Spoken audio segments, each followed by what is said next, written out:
Welcome to another deep dive. This time, it's into the fascinating world of dreams, Yeah. especially for us as Catholics, I think.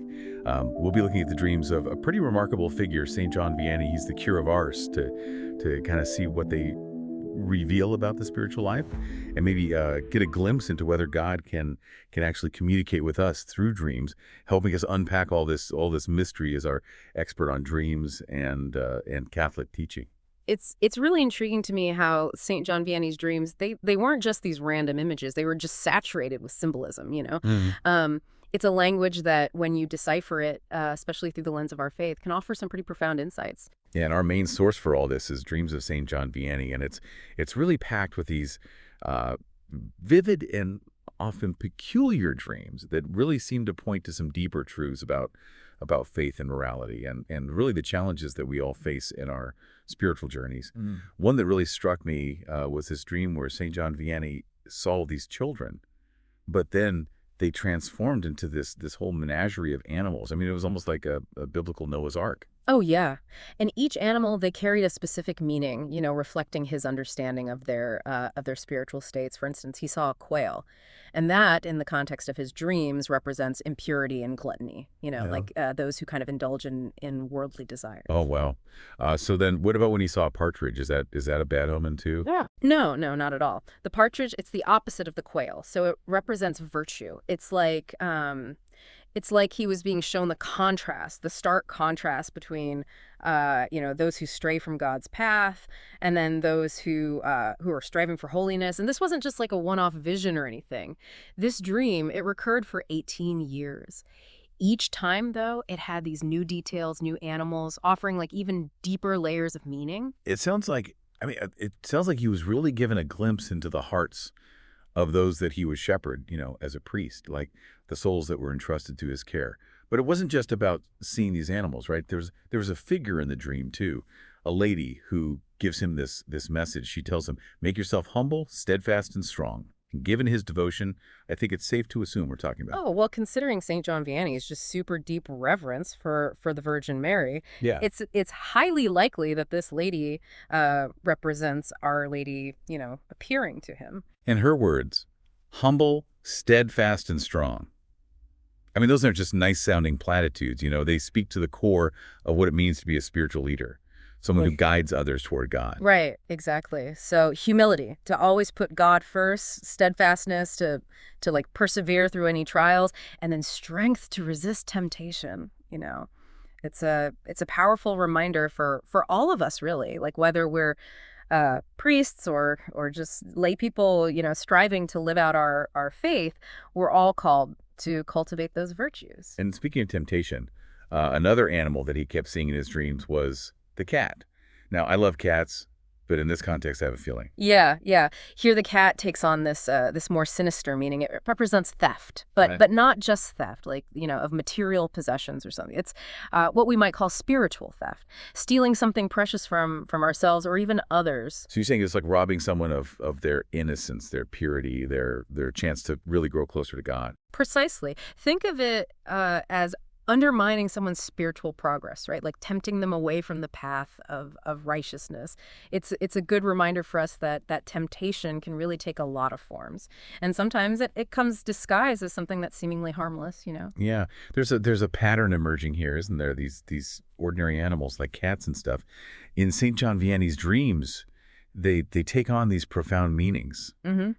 It reminds me of how Scripture often uses animals to kind of symbolize different virtues or vices, like Yeah. the serpent representing temptation, stuff like that. But it wasn't just animals, right? There were other recurring symbols too, like flowers. Yeah, you're right. Flowers, particularly roses, they often symbolize purity and holiness in our faith. But St. John Vianney, he also dreamed about flowers that were rotten or they had no scent. And those carried a very different message. Yeah, so beautiful roses, those are good. But wilting ones, those mean something bad. Hmm. I'm sensing a theme here. Think of it as this warning against hypocrisy, or performing good deeds for the wrong reasons. The rotten flowers, they represent actions that, they might appear good on the surface, but they're tainted by an impure heart. Like Like when you do charitable works, but you're just doing it to be seen as a good person. Exactly. Yeah. It's a reminder that God sees the heart.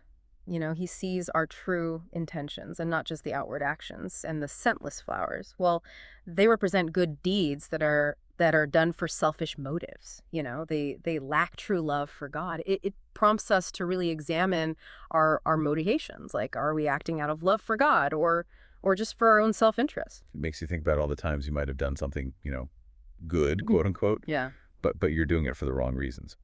And speaking of striking imagery, he also had this dream about a pig's head.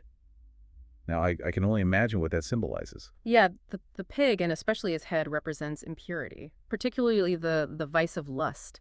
It's a pretty blunt symbol, but maybe that's what he needed to see. Well, remember, St. John Vianney was known for his strong stance against impurity, right? And his fierce dedication to protecting the innocence of youth. So, this dream might have been uh, a divine confirmation of his mission, Yeah. like strengthening his resolve. So it's almost like a visual catechism, Yeah. It's using these really potent symbols to just drive home the importance of resisting temptation and choosing the path of virtue. And it raises a really important question. Were these dreams, were they shaping him, Yeah.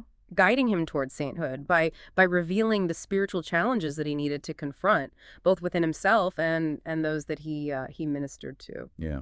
So far, we mostly focused on the symbolism of animals and flowers in St. John Vianney's dreams, but there were other fascinating elements too, like the dream where he takes a Latin test. It sounds almost mundane compared to some of these others, but then He had this dream about taking a Latin test, Mhm. right? And then the very next day, his teacher gives him the exact same test from his dream. wait, hold on.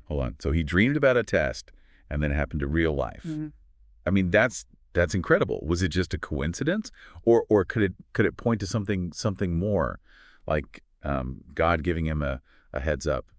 It's certainly a question worth exploring, and it highlights this fascinating aspect of dreams that we hear about sometimes, precognitive dreams, where future events are revealed. Could this be a sign that God was communicating with him, even in such a seemingly ordinary way? We'll definitely need to delve deeper into this whole idea of precognitive dreams Hmm. and what they might reveal about God's interaction with us. Yeah. There's so much more to uncover in these dreams. It's like we're peering into this hidden world where the spiritual and the earthly kind of intertwine. And that's exactly what we'll continue doing in the next part of this deep dive.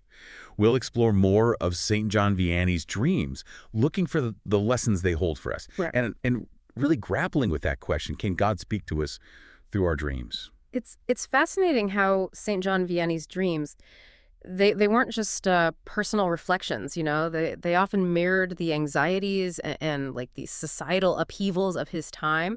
Take, for instance, the dream with the monstrous red horse. I mean, that's a powerful image, and it really seemed to trouble him. Yeah, that one definitely stuck with me too. What do you make of that red horse? It just felt so ominous, almost apocalyptic. Well, it's crucial to remember that he lived during a period of immense change in Europe. I mean, revolutions, the rise of secularism, challenges to the authority of the church. I mean, it was widespread. So the red horse wasn't just like a random image then.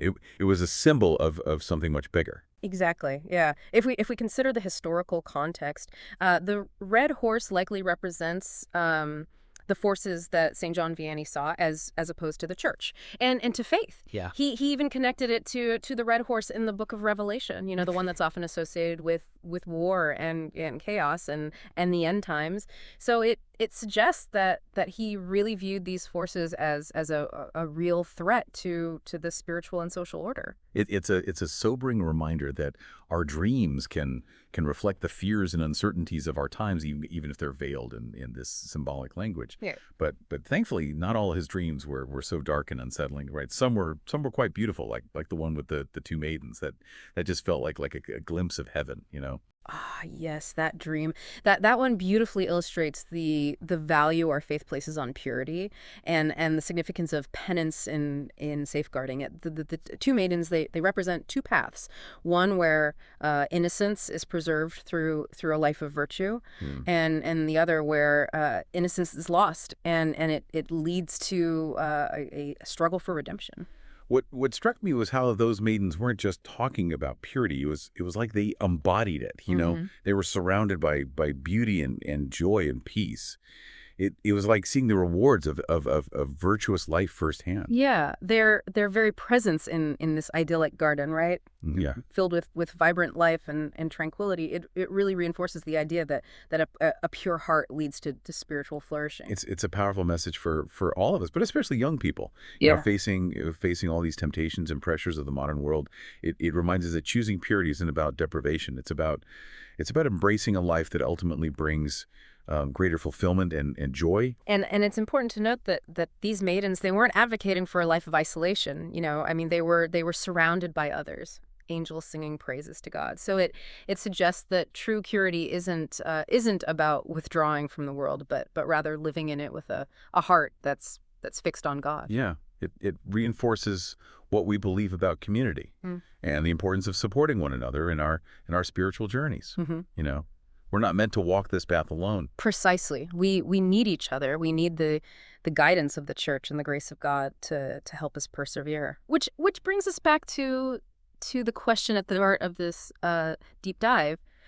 Can God speak to us through dreams? What do you think? Looking at all these dreams of St. John Vianney, I mean, could they be divinely inspired? Well, it's a question that has fascinated people for centuries, and as Catholics, we don't dismiss the possibility of God working in extraordinary ways. Right. Well, while the church doesn't have a specific doctrine on dream interpretation, we do have this long tradition of recognizing that God can communicate with us in ways that go beyond our ordinary understanding. So it's not outside the realm of possibility that some of these dreams were messages from God, especially given their content. Absolutely. I mean, they often echo core Catholic teachings, Yeah. the importance of humility, charity, purity, the power of prayer, the reality of heaven and hell. I mean, they align so closely with our understanding of the spiritual life that it's hard to simply dismiss them as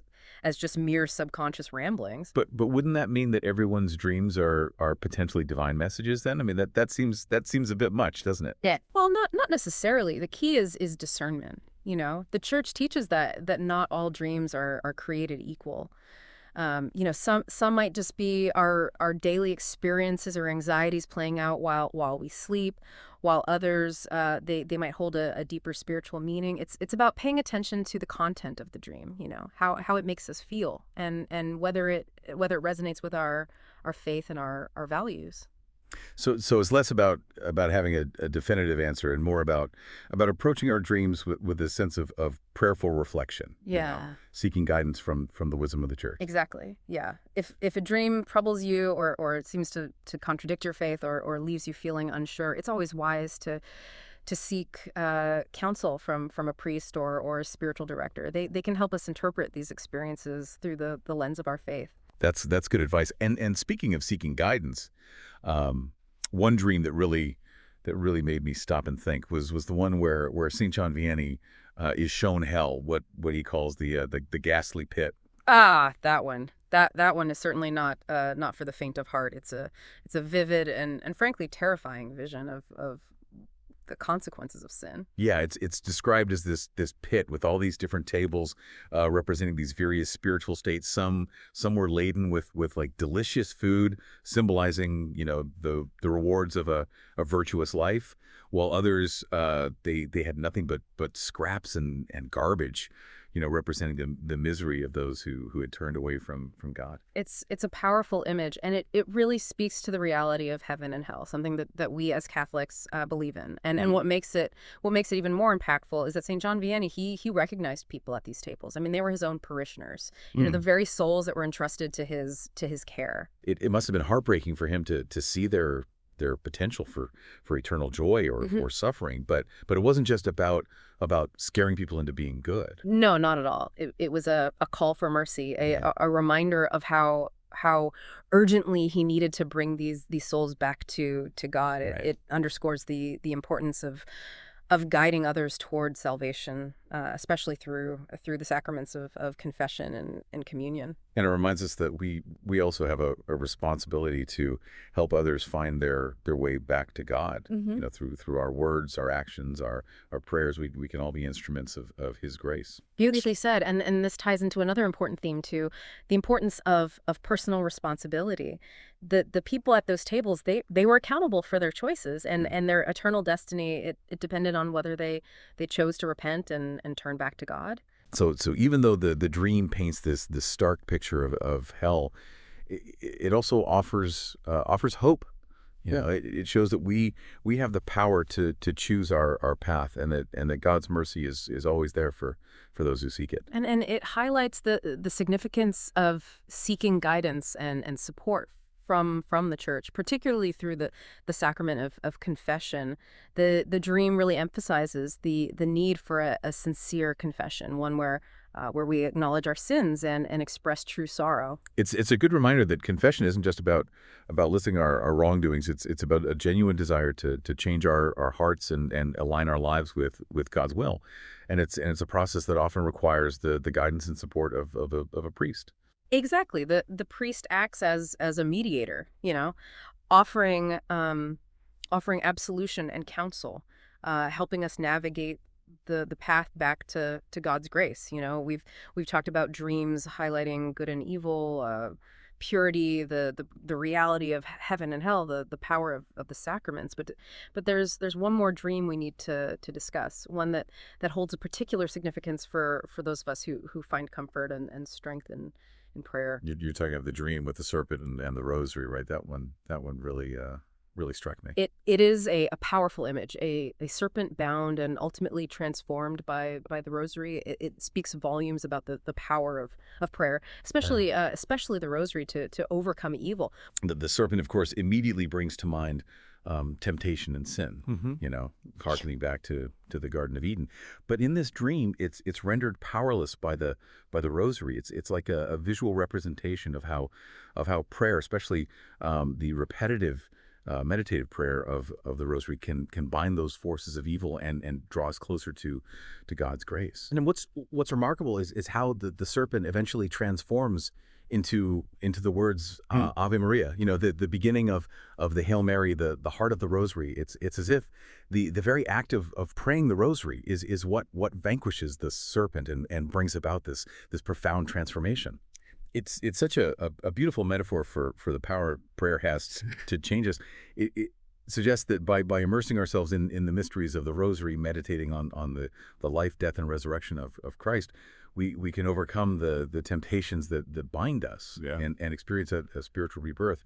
It's a powerful message for anyone who's struggling with temptation or feeling overwhelmed by the darkness in the world. It shows that we're not powerless. Prayer, especially the rosary, it's a weapon that can help us overcome even the most daunting spiritual challenges. And it highlights the importance of perseverance in our prayer life. Yeah. The serpent in the dream, he didn't give up easily. He fought to break free. Yeah. But the person praying the rosary, they remained steadfast. Yeah. And ultimately it was prayer that triumphed. Yeah. We need that same persistence in our own lives. Absolutely. There will be times when we feel discouraged, like our prayers aren't being heard. But this dream, it encourages us to keep praying, to trust in God's power, and to believe that even the most stubborn spiritual obstacles can be overcome through prayer.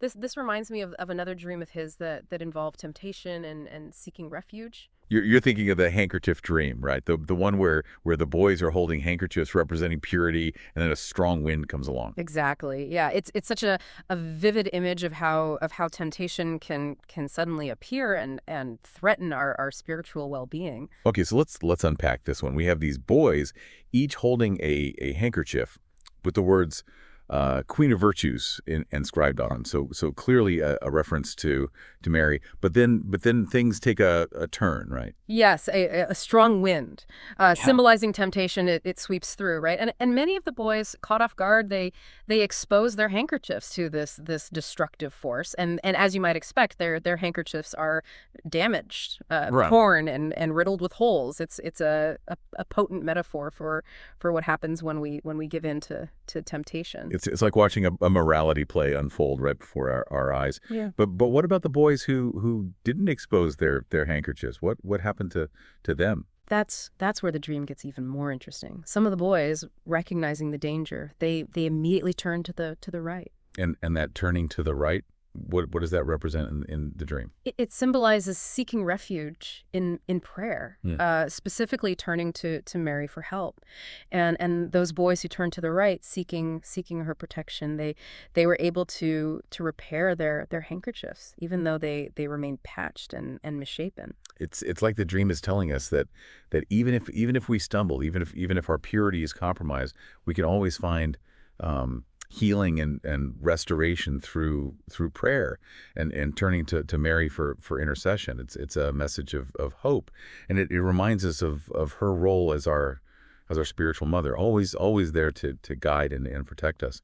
Precisely. And this dream had a profound impact on St. John Vianney's ministry. You know, he became even more fervent in encouraging his parishioners, especially young people, to turn to Mary as their protector and guide, especially in the face of temptation. He saw firsthand how powerful her intercession could be. It's amazing how these dreams weren't just abstract spiritual lessons for him. They directly influenced how he lived out his vocation as a priest. Absolutely. They informed his preaching, his counsel in the confessional, his entire approach to spiritual direction, you know.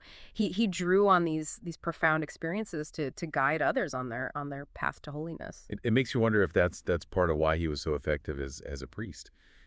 His guidance was rooted in these powerful spiritual encounters that he was having through dreams. It's certainly possible, and it reinforces the idea that dreams, when approached with prayerful reflection and discernment, they can offer us valuable insights into our own lives, and even guide us in our relationships with others. But let's be honest, some of these dreams were pretty intense, even scary, like the one with the elephant attacking those boys.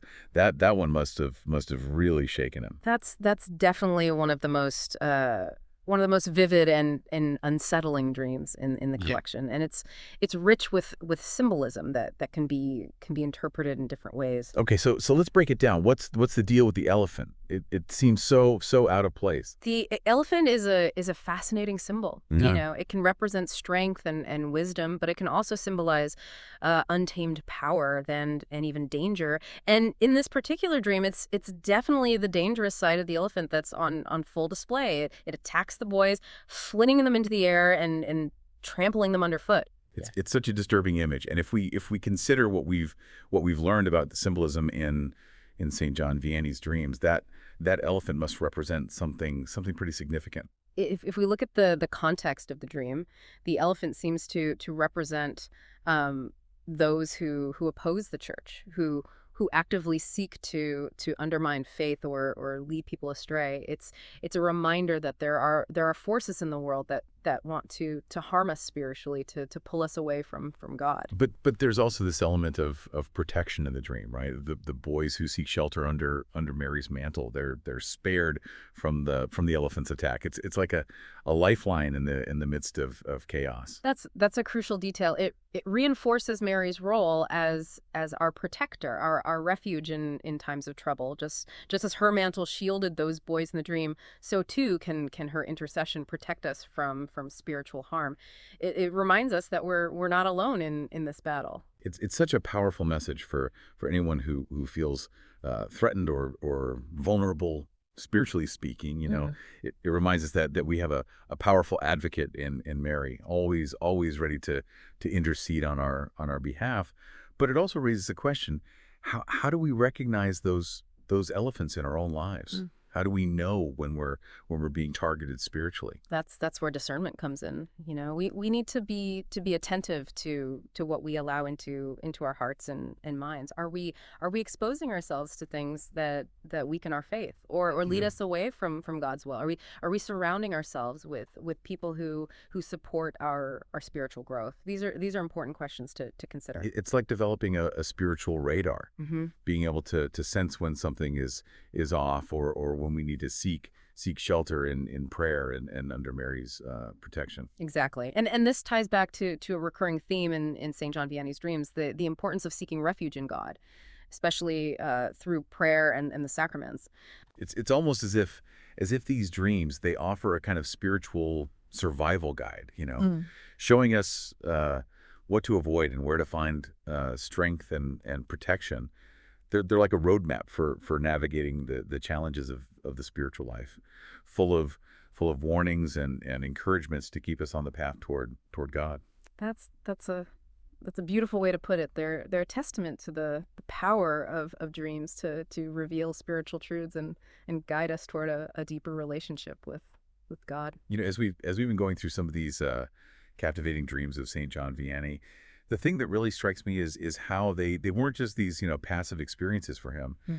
They often really sparked action in him. Yeah. Like shaping his ministry and the way he guided others. It's like his dreams were this direct link to how he lived out his faith. That's a great observation. Yeah, his dreams weren't just these, abstract concepts. They were lived experiences that really influenced his actions and his interactions with others. One example that I think really highlights this is the dream where St. John Vianney encounters an elephant. Yeah. And this elephant's kneeling with its back to the altar during benediction. Okay, so this is different from the elephant we talked about before, right? The one that was attacking the boys. Exactly. Yeah, this is a different dream, and it offers this other layer of meaning to this powerful symbol. In this dream, the elephant, it initially seems peaceful, even reverent, but then later it attacks these boys who don't seek refuge under Mary's mantle. That's a startling contrast. Yeah.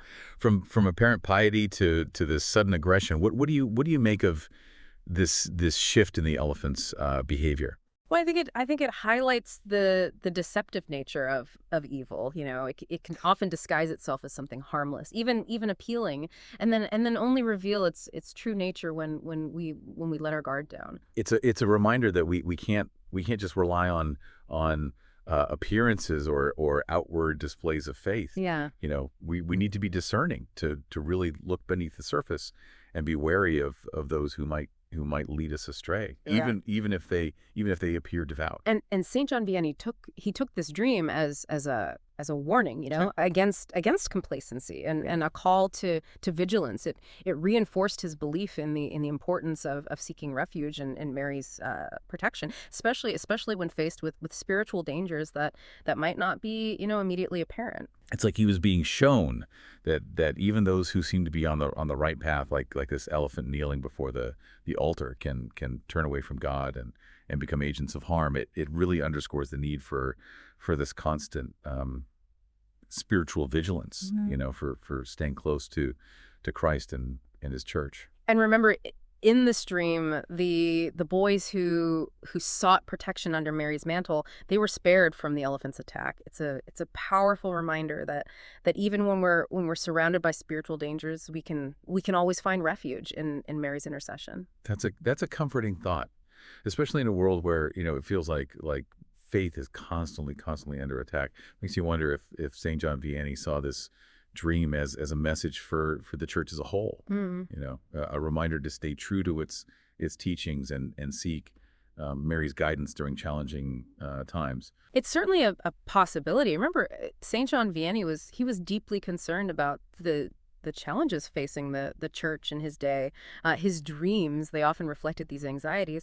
And this one could be seen as a call for the faithful to remain steadfast in their faith and to rely on Mary's intercession for protection and guidance. It's a message that resonates just as strongly today, wouldn't you say? Yeah. We live in a world that often feels hostile to faith, where traditional values are constantly challenged.